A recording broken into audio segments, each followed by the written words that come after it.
I had this very clever beginning to my sermon. Am I on? No. I think so. I turned it off. Sorry. I thought I was turning it on. We are really off to a great start for the sermon this morning.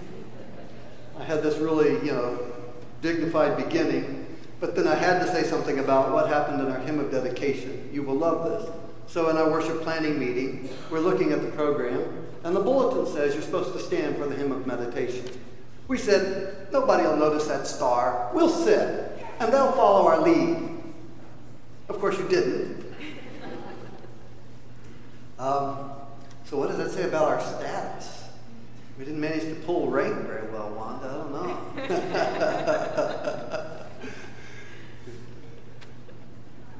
So now, let's go to the beginning of the sermon.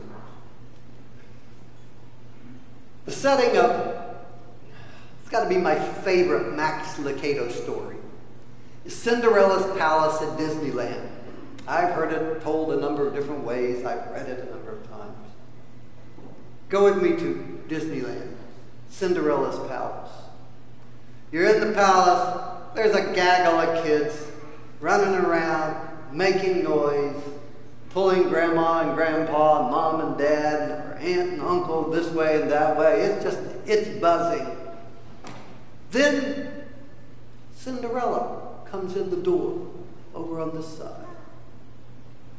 And the kids move en masse toward her like some mighty flood. And you turn, you see, she's gorgeous, of course. That's why they picked her. And then you add to her natural beauty all that can be done with costuming and makeup. She's a vision. And the kids are just buzzing around her and wanting to get their pictures taken. Well, I don't know if they do. Mom and Dad want them to, and Grandma and Grandpa want them to. And she's posing, and it's just this classic Disneyland picture. Fairy tale beauty, delighted, happy, buzzing kids. Proud mamas, grandmas, grandpas. And then you see that as she's in no hurry, she is simply doing her job, hanging with her entourage. You then see a change in her movement. She's clearly trying to go through the crowd now. She pauses. It's not possible to move quickly. And, just a minute, then more pictures. But she is on a march, and you can see it. And so you turn and look back to see where she's going. What's over there that would cause her to move across the room. And there you see two kids. Yeah, a teenager, 16, 17 years old maybe, ordinary looking guy. And then a little 4-foot ugly guy. I'm sorry to use the word ugly, but that's the truth. Deformed, twisted. When he moves, his movements are awkward enough that you're sure it hurts to move. And when he doesn't move, it hurts you to look. And Cinderella's headed right toward it, trailing her entourage like the tail of a comet. So she gets over to these two boys. The tail of the comet has separated a bit from Cinderella, as though they are almost afraid of this broken child. They pull back, maybe almost hiding behind her. And in a single camera frame, you could capture over here perfect ugliness. And over here, loathing and fear, abhorrence. And in the center, perfect beauty. And then she stoops and she plants a kiss on that little boy's cheek. And for just a minute, every guy in the room would trade places with him. And every girl wishes she had the guts, the wisdom to do what this princess has done. Cinderella had status. Perhaps one of the most highly revered marks of status around the world, beauty. There, she was surrounded by little kids. If she had walked into a local coffee shop, every guy in the place would have been looking. And if she dropped her napkin, every guy in the place would have been so honored to pick it up. If she went for a job interview, the males involved in the process would have a hard time paying attention to her resume. If she's in grad school, her professor, if he's male, would have a hard time being objective grading her essays. She has status. And in her case, she has the inherent status of beauty and the added status of being appointed by Disneyland for that afternoon to be Cinderella. And what does she do with that? For a brief moment, she turns a broken little kid into a knight. For a brief moment, he has left the world that he will live in, all of his life trying to crawl up the down escalator. For a brief moment, she has put him on the throne. And only she could do it with the status she carried in that room. There is a place for status. The question for us is, what do we do with the status that we have?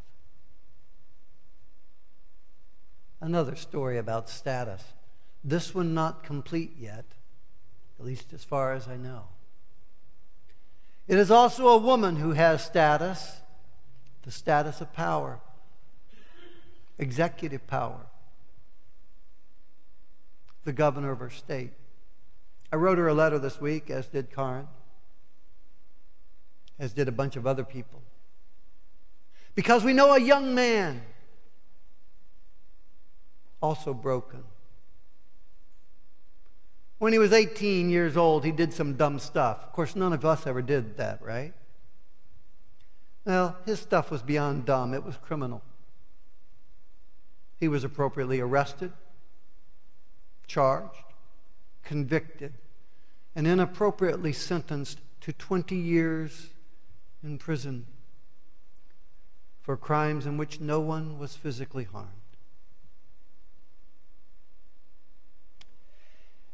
He came to himself in prison, universally acknowledged by everybody that rehabilitation has been obvious and dramatic in his case. He's taken all the education available. He has come up with a little way to make a little bit of money in prison, and that money he has sent to the people who were harmed by his crimes. He's been in prison for 15 years. Another 5. If the law, if the cold, hard facts of law are not bent. And in humane society, we recognize that in addition to a sturdy legal system, which you must have, obviously, somebody needs the status to be able to look and say, no, in this case, the law itself is creating injustice. Society would be chaos if just anybody could go, wait a minute, I don't like that.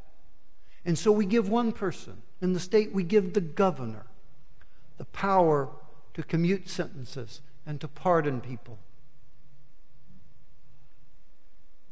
It's a power that needs to reside in a person. There's no way to write a rule book for it.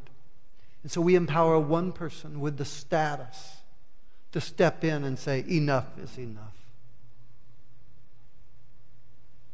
A clemency board met and voted unanimously to recommend clemency for this young man. His name is Ethan Durden. And now the question rests with the governor. What will you do with your status? You alone have the power to give this young man back life and freedom. It's a weighty responsibility. I would tremble at the thought of having to make those kinds of decisions. In this case, I think it would be easy. But of course, I don't sit in her chair. Status. What do we do with it? Jesus addressed the question of status multiple times. In Matthew chapter 20, Jesus called his disciples together and he said to them, "You know that the rulers in this world lord it over their people, and officials flaunt their authority over those under them. But among you it will be different. Whoever wants to be a leader among you must be your servant, and whoever wants to be first among you must become your slave. For even the Son of Man came not to be served, but to serve, and to give his life as a ransom for many." I'm laughing. I'm reading a book that Joanne Roth gave me about economics in the 4th and 5th century. Now, doesn't that sound like scintillating reading? I mean, this is just, actually it is. It's a dazzlingly well-written book. But I was laughing, just right in the first few pages. Talked about how the 1%, in that society was probably more like the 0.01%, loved to put up posters, if you will, I mean, the equivalent in that culture, celebrating their generosity to humanity. I am a great benefactor. Now, of course, they had structured society to make sure that the 99.9% had almost nothing. What they produced, and they were very productive, flowed exclusively to the top. And then they gave a couple of pennies back and then celebrated their I am a benefactor. Isn't that nice? I'm so nice. I'm so good to you. It's always that way, isn't it? And Jesus challenged it. Jesus did not challenge the concept of status. He challenged the vision of status as a place of privilege rather than as a calling to responsibility.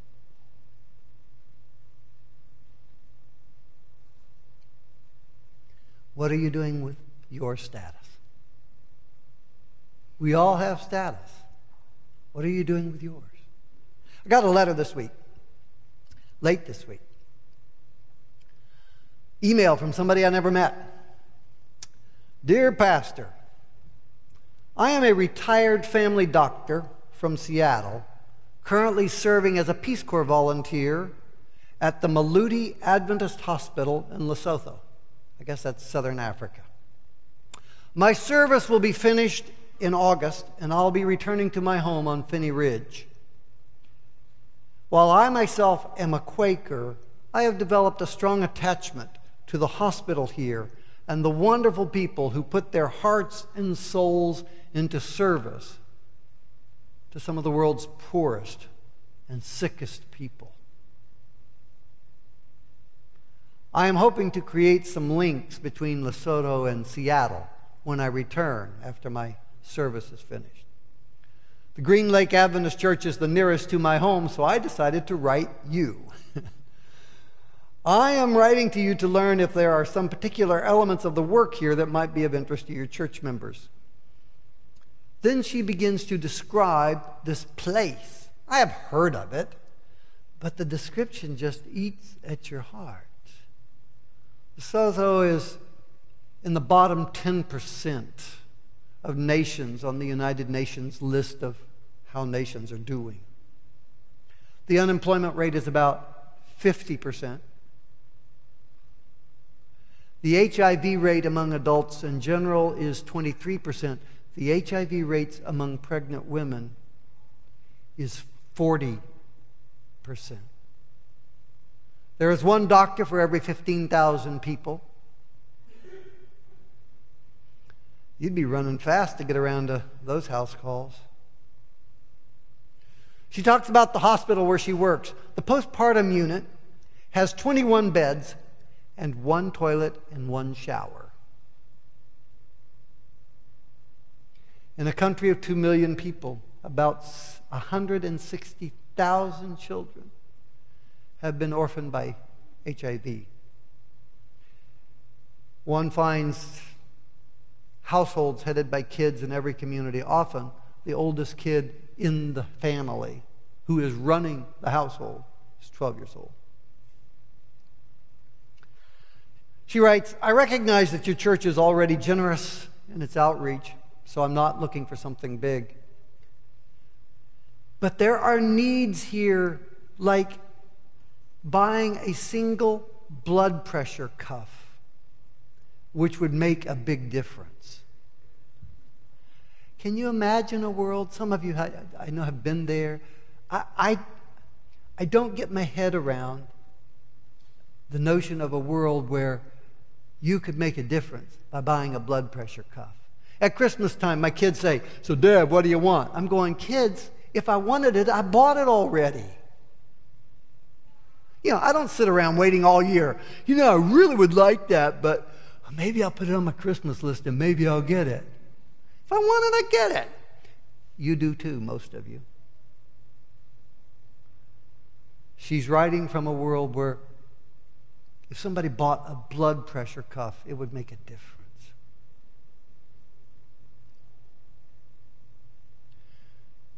She signs off, Barbara Meyer, MD, Mapoteng, Lesotho.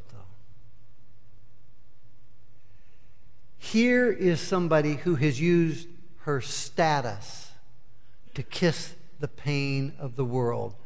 You know, her going to Lesotho, her year or two with the Peace Corps, is not going to give back that 160,000 orphans their parents.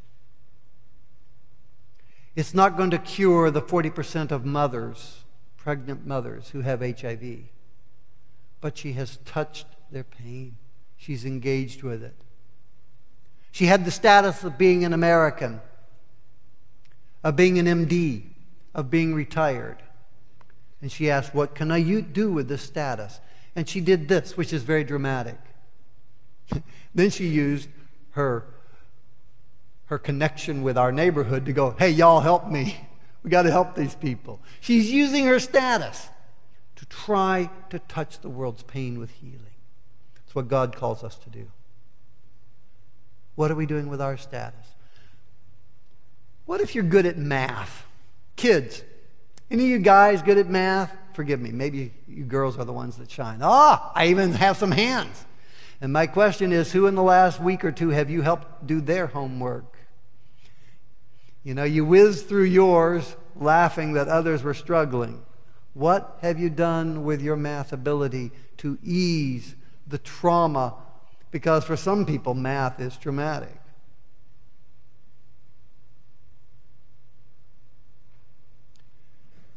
What if you have tenure? How has that affected, how has that enriched your service to your colleagues in the department and the kids in your classes? Forgive me for calling them kids. Maybe you're popular. Maybe you get along with people. It's easy. You make friends easy. What are you doing at school or at the office or here at Green Lake Church to lower the loneliness in the world? You may not even be aware of it. If you get along with people well enough, you probably spend most of your time dreaming of being alone because you never are. Have you used your status as a popular person to touch the lives of somebody who feels friendless? we all have some measure of status.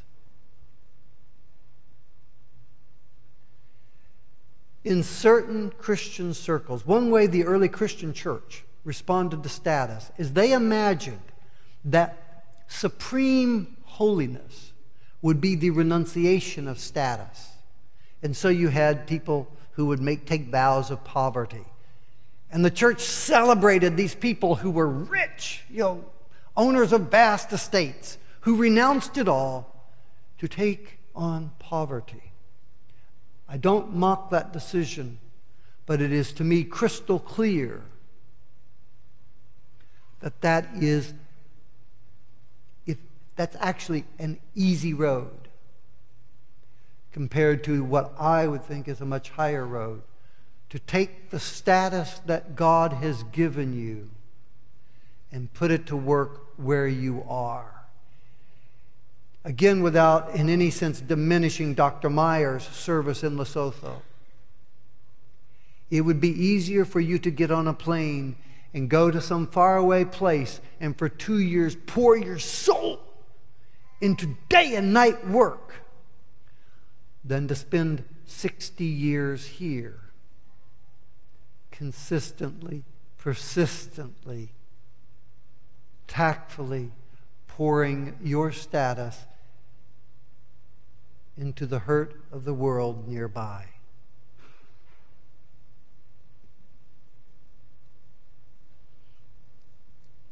Cinderella had wonderful status. She could have stood over there and go, that kid, that's really sad. I wish I could do something. I can't fix him. That's true. She couldn't. But she wasted no time lamenting what she couldn't do. She simply did what she could, and we cheer.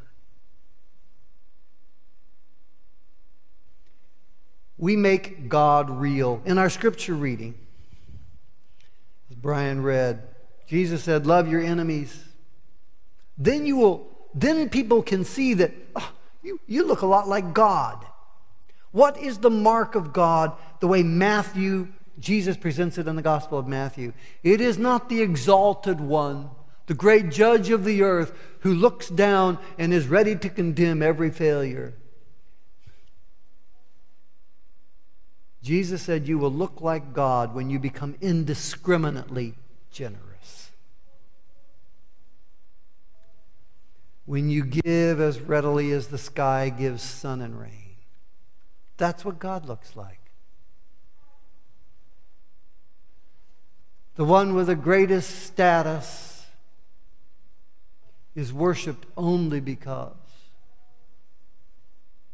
And I'm going to say this, and some of you will go, wait a minute, did he really say that? Yes, I did say that. God's status would be a call to rebellion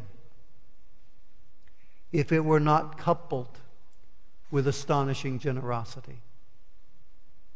If God used his status the way it talked about in the hymn where it says, hoarding to ourselves. If God used his status to secure his place, and that was the primary objective, it would be a call to rebellion among people who are highly moral. The reason we worship is because he employs his status as a place from which to dispense generosity. And we make him visible in this world when we do the same.